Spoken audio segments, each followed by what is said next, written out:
A natural environment both harsh and spectacular, where the sea and the hinterland blend together, forming landscapes of exceptional beauty. But this is also a territory where, for better or for worse, an important part of the history of the Sardinians was played out. That linked to exploitation of the island's mineral resources.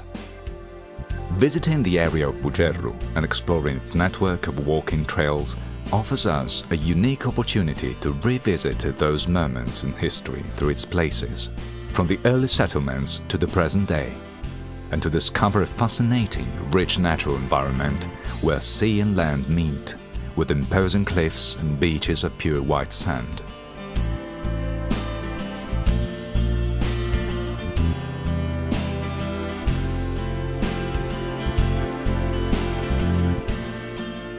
The 6 trails managed by the Sardinian Forestry Agency all develop around the village of Bugerru, a key center of Sardinian's mining history and of the struggle for workers' rights in Italy.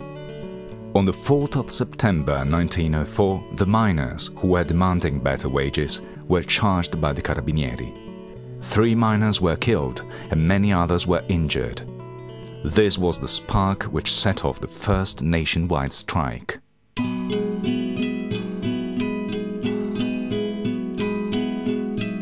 A short distance from the town is the entrance to the Henry Gallery.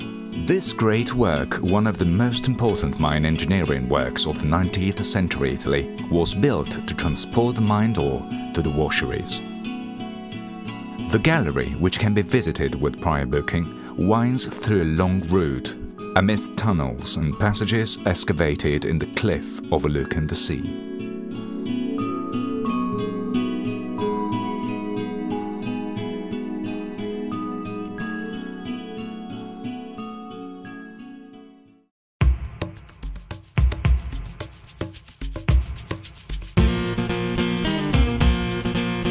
From the area fronting the entrance to the gallery begins Trail 301, which perhaps more than any other highlights the contrasts between the force of nature and the hand of man.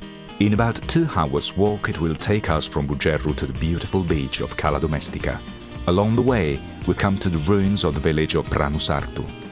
This was home to most of the 3,000 miners working in the nearby zinc mine. Built in the second half of the 19th century, this village was completely self-sufficient with houses, shops and church. A short distance from the ruins, visitors will find the imposing excavation of Pranosartu, one of the most important open-cast mines in Europe, from which zinc ore was extracted.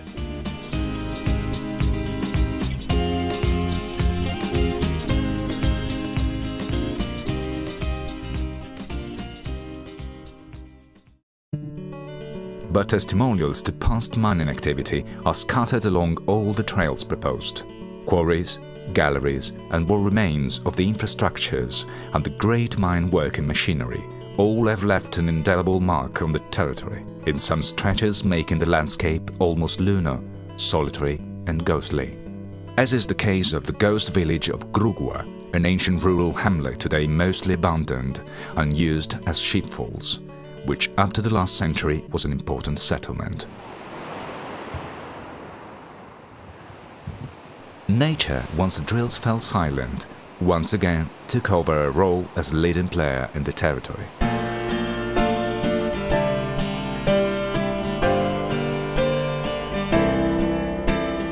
The coast consists of a succession of grey cliffs dropping sheer into the sea and beaches of white sand. Trekking along the first stretch of Trail 304, which starts from Provincial Road 83, visitors will find a panoramic view over the territory, with the extensive beach of Porticetto, whose dunes stretch as far as the mountain. Some years ago, the dunes underwent important conservation and consolidation works, with hydraulic forestry interventions of great scientific interest and extensive reforestation with domestic pine.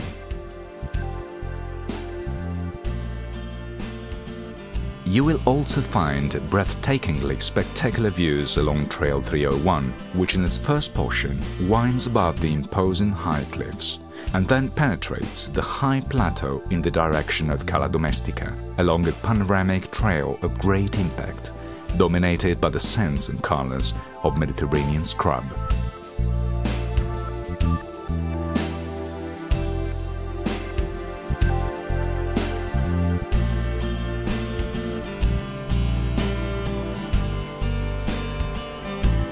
Arrival at the smallest of the two bays of Cala Domestica reveals a charming beach of fine white sand and the limpid sea for which it is famous. An opening dugout of the rock leads to Cala Grande, with its huge beach. This, at one time, was the embarkation point for the mineral ore extracted and the charcoal produced by felling of the surrounding woods. Near the beach are the remains of an electrified railway line, marking the route leading back to Bugerro.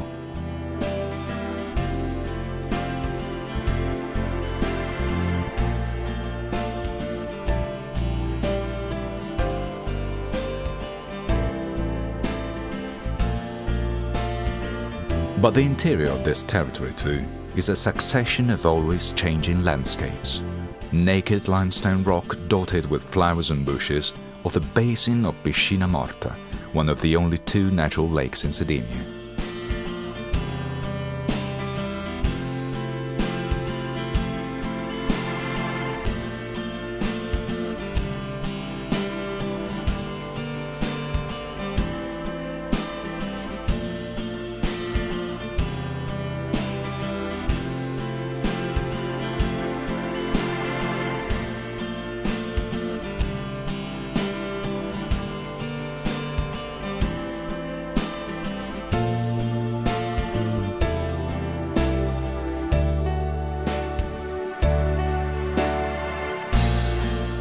Holm oak woods and wide pasture lands mark the low-lying areas of the territory.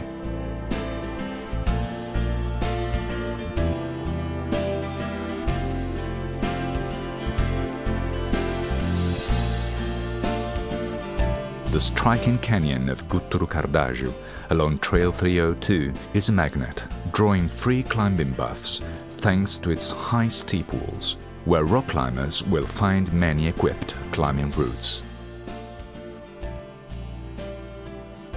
On the summit of these rocks there are many bird species, including the golden eagle.